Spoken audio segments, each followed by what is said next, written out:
मधुबन के बाबा मुरली वाले, लाखों दिलों के आप उजाले, आपका क्या कहना। ओम शांति। आज 19 मई 2026 के प्यारे बाप दादा के अनमोल मधुर महावाक्य हैं। आज की मुरली के सार में दिव्य ज्योति शिव बाबा ने ब्राह्मण जीवन में सदा उन्नति होती रहे उसकी विधि बताते कहा, इस सदा आत्म अभिमानी भाव की स्थिति में स्थित रहो, चलते फिरते उठते बैठते यह अभ्यास करो, मैं आत्मा हूँ। और साथ में बाबा कहे एक्यूरेट याद भी उनकी रहेंगी जिनको यह निश्चय है कि शिव बाबा ज्योति बिंदु है।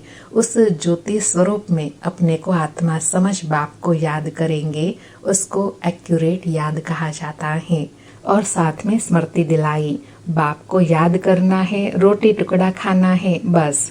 मीठे मीठे सिक्के लधे बच्चों को बाप घड़ी घड़ी कहते हैं। बच्चे पेट के लिए सिर्फ रोटी टुकड़ा खाना है, ज्यादा लालच नहीं रखनी है, पेट कोई जास्ती नहीं खाता है। और साथ में एग्जाम्पल देते अटेंशन दिलाया कि गरीब लोग देखो खाते क्या है, फिर भी हट्टे कट्टे रहते हैं। भिन्न भिन्न चीजें मनुष्य खाते हैं तो और ही बीमार पड़ जाते हैं। डॉक्टर लोग भी कहते हैं एक प्रकार का खाना खाओ तो बीमार नहीं होंगे। तो बाप भी समझाते हैं रोटी टुकड़ा खाओ, जो मिले उसमें खुश रहो। दाल रोटी जैसी और कोई चीज होती नहीं, जास्ती लालच नहीं रखनी है। और नशा और स्मृति दिलाते कहा कि बाप ने अभी तुमको रोशनी में लाया है। समझाते हैं यह 5000 वर्ष में सृष्टि का चक्र पूरा होता है। कल की ही बात है, तुम राज्य करते थे, बरोबर इन लक्ष्मी नारायण का राज्य था। यह तुमको बाप समझाते हैं, तुम सन्मुख कानों द्वारा सुनते हो। बाबा कहे तो सदा नशा चढ़ना चाहिए, आत्मा को बड़ी खुशी होनी चाहिए कि बाप हमको सन्मुख आकर पढ़ाते हैं, अभी सन्मुख आकर मिले हैं। फिर याद के लिए कहा कि यह याद बहुत सहज है। योग अर्थात याद। कहते हैं बाबा याद ठहरती नहीं है, योग में कैसे बैठे। तो बाबा कहे अरे लौकिक बाप की याद तुम्हें उठते बैठते चलते फिरते रहती है, ऐसे तुम सिर्फ याद करो, बस बेड़ा पार है। याद से तुम एवर हेल्दी वेल्दी बन जाएंगे। यह धारणा की बात है। सुनते हैं प्यारे बाप दादा के अनमोल मधुर महावाक्य। आज बाबा कहे मीठे बच्चे आत्म अभिमानी भव, चलते फिरते उठते बैठते यही अभ्यास करते रहो तो तुम्हारी बहुत उन्नति होती रहेंगी। मीठे बच्चे आत्म अभिमानी भव, चलते फिरते उठते बैठते यही अभ्यास करते रहो तो तुम्हारी बहुत उन्नति होती रहेंगी। आज मुरली से प्रश्न है, बाप की एक्यूरेट याद किन बच्चों की बुद्धि में रहेंगी। उत्तर में बाबा कहे जिन बच्चों ने बाप को एक्यूरेट जाना है। कई बच्चे कहते हैं कि बिंदु को भला कैसे याद करे, भक्ति में तो अखंड ज्योति समझ याद करते आए, अभी बिंदु कहकर मूंझ जाते हैं। इसलिए पहले पहले यह निश्चय हो कि बाप अखंड ज्योति नहीं, वह तो अति सूक्ष्म बिंदु है, तब याद एक्यूरेट रह सकती है। ओम शांति। सभी याद में बैठे हैं, मन मना भव। यह संस्कृत अक्षर वास्तव में है नहीं। बाप ने जब सहज राजयोग सिखाया है तब यह संस्कृत अक्षर बोले नहीं है। यह तो संस्कृत जानते ही नहीं थे ब्रह्मा बाबा। बाप तो हिंदी में ही समझाते हैं। भल यह रथ हिंदी सिंधी तथा इंग्लिश जानने वाला है, परंतु बाप समझाते हैं हिंदी में।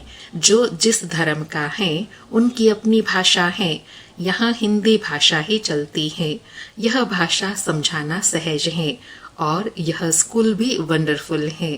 बाबा कहे भाषा भी सरल है और यह स्कूल भी वंडरफुल है। इस वंडरफुल स्कूल की क्या विशेषता है? बाबा कहे इसमें कोई भी कागज पेंसिल पन्ने आदि की दरकार नहीं रहती। यहाँ तो सिर्फ एक अक्षर को याद करना है, अर्थात बाप को याद करो।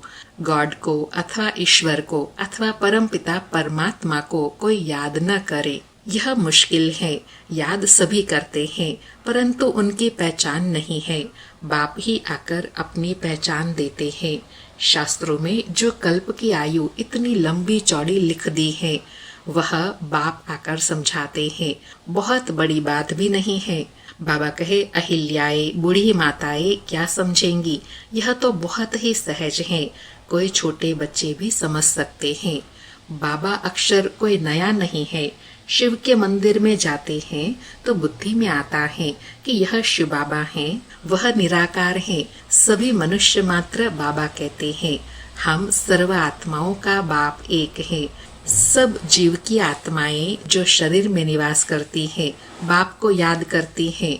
सब धर्म वाले जो भी हैं, सब परम पिता परमात्मा को याद जरूर करते हैं। वह है परम धाम में रहने वाला बाप। हम भी वहाँ के रहने वाले हैं। तो अब सिर्फ बाप को याद करना है। चाहते भी हैं हम पावन बने, बुलाते भी हैं, हे पतितों को पावन करने वाले बाबा आओ। नई दुनिया पावन थी, अब फिर पुरानी दुनिया है। इनको कोई नया नहीं कहेंगे। भारतवासी जानते हैं, नए भारत में देवी देवता राज्य करते थे। जब नया भारत था तो उनके आगे क्या था? बाबा पूछ रहे हैं, जब नया भारत अर्थात सतयुग था तो उसके पहले कौन सा समय था? संगम का। बाबा कहे, इससे भी सहज और क्या कहना चाहिए? नए के आगे पुराना था। संगम को मनुष्य इतना सहज समझ नहीं सकते। न्यू वर्ल्ड, ओल्ड वर्ल्ड, इसके बीच को फिर संगम कहते हैं। बाप के लिए कहते हैं, हे पतित पावन, आकर हमको पावन बनाओ। हम पतित बन गए हैं। नई दुनिया में कोई पुकारेंगे नहीं। अभी तुम्हारी समझ में आ गया है। क्या आ गया है? कि यह भारत पावन था। हे पतित पावन आओ, यह तो बहुत समय से बुलाते आए हैं। उनको यह पता नहीं कि पतित दुनिया कब पूरी होंगी। कहते हैं शास्त्र में ऐसे लिखा हुआ है कि अभी 40,000 वर्ष और कलयुग पतित दुनिया चलेंगी। बिल्कुल ही घोर अंधियारे में है। अभी तुम रोशनी में हो, अर्थात ज्ञान की समझ मिली है। बाप ने तुमको अब ज्ञान की रोशनी में लाया है। यह 5,000 वर्ष में सृष्टि का चक्र पूरा होता है।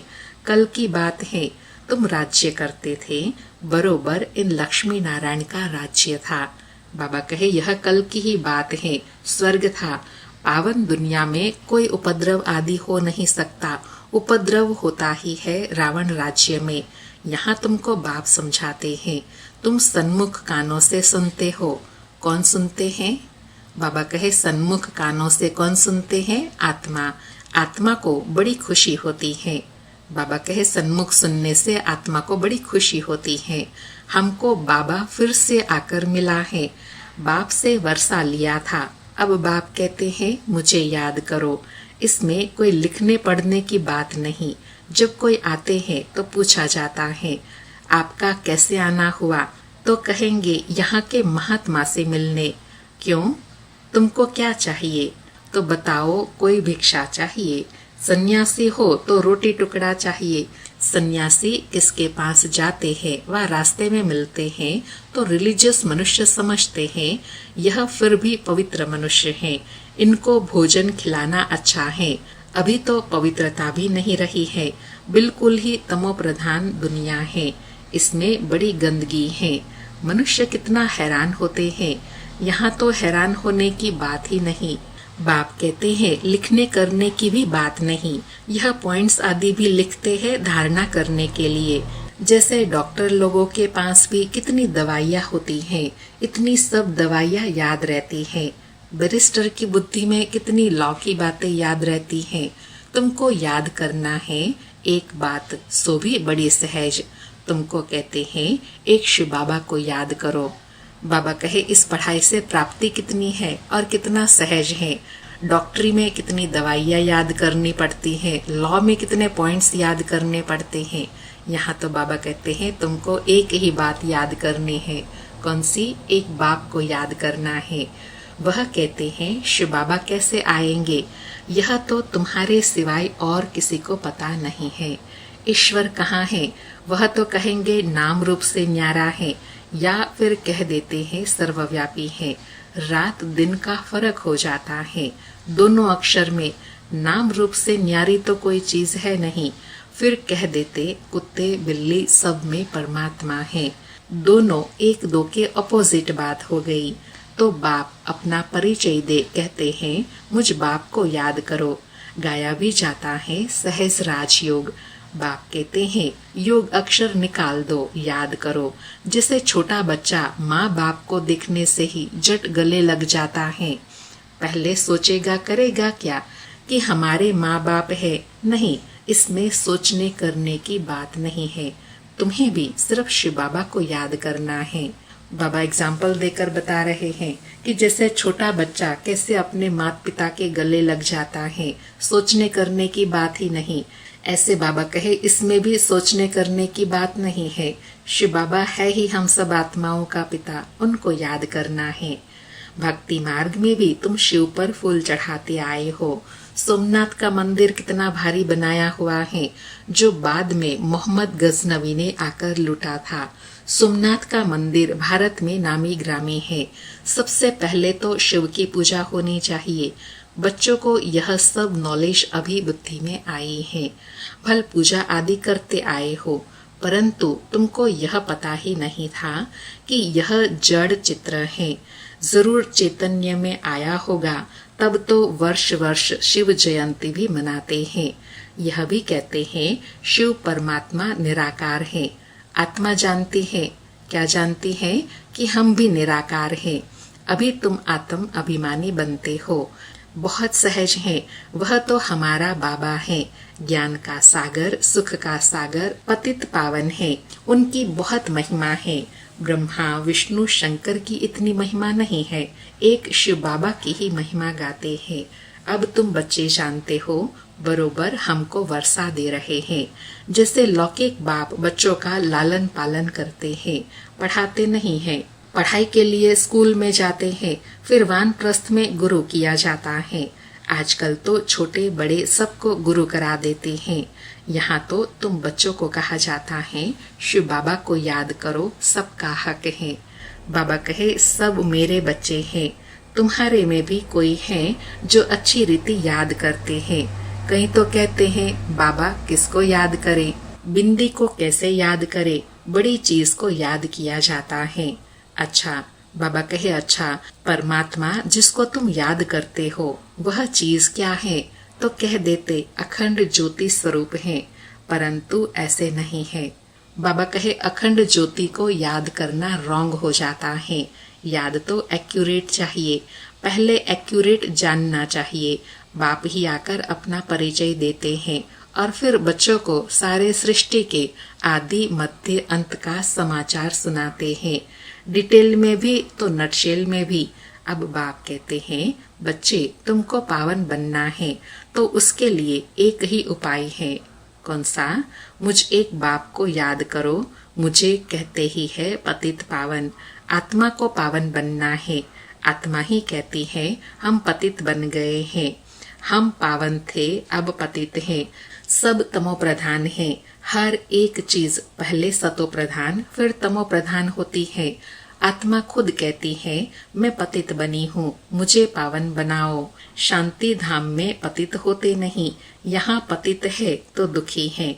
जब पावन थे तो सुखी थे, तो आत्मा ही पुकारती है हमको पावन बनाओ तो हम दुख से छूट जाए। तो तुम समझते हो आत्मा ही सब कुछ करती है। आत्मा ही जज बैरिस्टर आदि बनती है। आत्मा ही कहती है, क्या कहती है? मैं राजा हूँ, मैं फलाना हूँ, अभी यह शरीर छोड़ दूसरा लेना है। इसको कहा जाता है आत्म अभिमानी। देह होते आत्म अभिमानी। बाबा कहे आत्म अभिमानी स्थिति किसको कहा जाए कि कर्म करते हुए आत्मा की स्मृति बनी रहे। बाबा कहे रावण राज्य में देह अभिमानी होते हैं, आत्म अभिमानी अभी ही बाप बनाते हैं। इस समय आत्मा पतित दुखी है तो पुकारती है हे बाबा आओ। यह भी तुम जानते हो, ड्रामा प्लान अनुसार पतित से पावन, पावन से पतित से पावन बनते आए हैं। चक्र फिरता ही रहता है। अभी तुम्हारी बुद्धि में बैठा है हमारे 84 जन्म कैसे हुए, अभी यह बातें भूलो मत। बाबा कहे अभी बाबा ने स्मृति दिलाई ना, तो इसको भूलो मत। स्वदर्शन चक्रधारी हो रहो, उठते बैठते चलते फिरते बुद्धि में हमको सारी नॉलेज है। तुम समझते हो बेहद के बाप से हम बेहद का वर्षा ले रहे हैं। बाप बच्चों को समझाते हैं कि तुमको एक बाप को ही याद करना है। बाप को याद करना, रोटी टुकड़ा खाना, बस। बाबा कहे और कोई चिंता फिक्र नहीं, बाबा को याद करते रहो, रोटी टुकड़ा खाते रहो, बस। अच्छा, मीठे मीठे सिक्की लधे बच्चों को बाप घड़ी घड़ी कहते हैं, बच्चे पेट के लिए सिर्फ रोटी टुकड़ा खाना है। पेट कोई जास्ती खाता नहीं है, 1 पाव आटे का खाता है, दाल रोटी बस। 10 रुपये में भी मनुष्य पेट भरता है तो 10,000 में भी पेट पालता है। बाबा रियलिटी बता रहे हैं कि मनुष्य इतने में भी पेट भर सकता है। बाबा कहे गरीब लोग खाते भी क्या है, फिर भी हट्टे कट्टे रहते हैं। भिन्न भिन्न चीजें मनुष्य खाते हैं तो और ही बीमार पड़ जाते हैं। डॉक्टर लोग भी कहते हैं एक प्रकार का खाना खाओ तो बीमार नहीं होंगे। तो बाप भी समझाते हैं, क्या समझाते हैं? रोटी टुकड़ा खाओ, जो मिले उसमें खुश रहो। दाल रोटी जैसी कोई चीज होती नहीं, जास्ती लालच भी नहीं रहनी चाहिए। सन्यासी लोग क्या करते हैं, घर बार छोड़ जंगल में चले जाते हैं, तत्व को परमात्मा समझ याद करते हैं, समझते हैं ब्रह्म में लीन हो जाएंगे, परंतु ऐसे तो है नहीं। आत्मा तो अमर है, लीन होने की बात नहीं है। बाकी आत्मा पवित्र अपवित्र बनती है।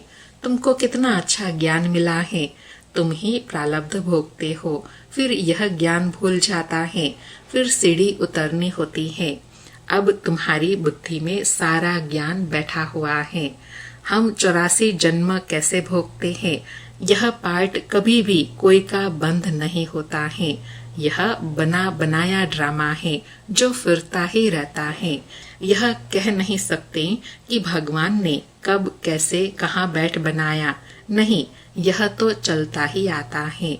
इसलिए बाबा कहते हैं ना, इसको अनादि ड्रामा कहा जाता है। वर्ल्ड की हिस्ट्री ज्योग्राफी रिपीट होती ही रहती है। इन बातों को कोई समझते ही नहीं है। तुम जानते हो हम ड्रामा प्लान अनुसार आए हैं, अब फिर से ड्रामा अनुसार राज्य ले रहे हैं। यह बातें और कोई समझ नहीं सकते। पूछा जाता है ड्रामा सर्वशक्तिवान है या ईश्वर, तो कहते हैं ईश्वर सर्वशक्तिवान है। समझते हैं वह सब कुछ कर सकते हैं। बाप कहते हैं मैं भी ड्रामा के बंधन में बंधा हुआ हूँ। पतितों को पावन बनाने मुझे आना पड़ता है। तुम सतयुग में सुखी बन जाते हो, मैं भी जाकर विश्रामी हो जाता हूँ। बाबा कहे जैसे लौकिक में भी बच्चे सुखी होते हैं तो माता पिता निश्चिंत हो जाते हैं ना, ऐसे ही शिव बाबा निश्चिंत हो जाते हैं क्योंकि बच्चे सुख में हैं। फिर बाबा परम धाम में विश्रामी हो जाते हैं। बाबा कहे मैं भी जाकर विश्रामी होता हूँ परम धाम में। तुम सिर कुल्ले चढ़ जाते हो, अर्थात ऊंच बादशाही ऊंच वर्षा प्राप्त कर लेते हो। तुम्हारे शेर पर सवारी है। तुम जानते हो सेकंड बाय सेकंड जो भी चलता है वह ड्रामा की नोंद है। तुम बच्चों को कितनी अच्छी नॉलेज है। अब सिर्फ बाप और वर्षे को याद करो, बस। कागज पेंसिल आदि की भी दरकार नहीं है।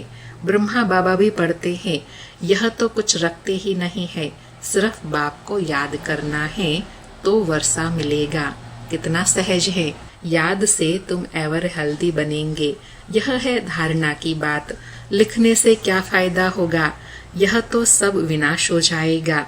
परंतु कोई याद रखने के लिए लिखते हैं।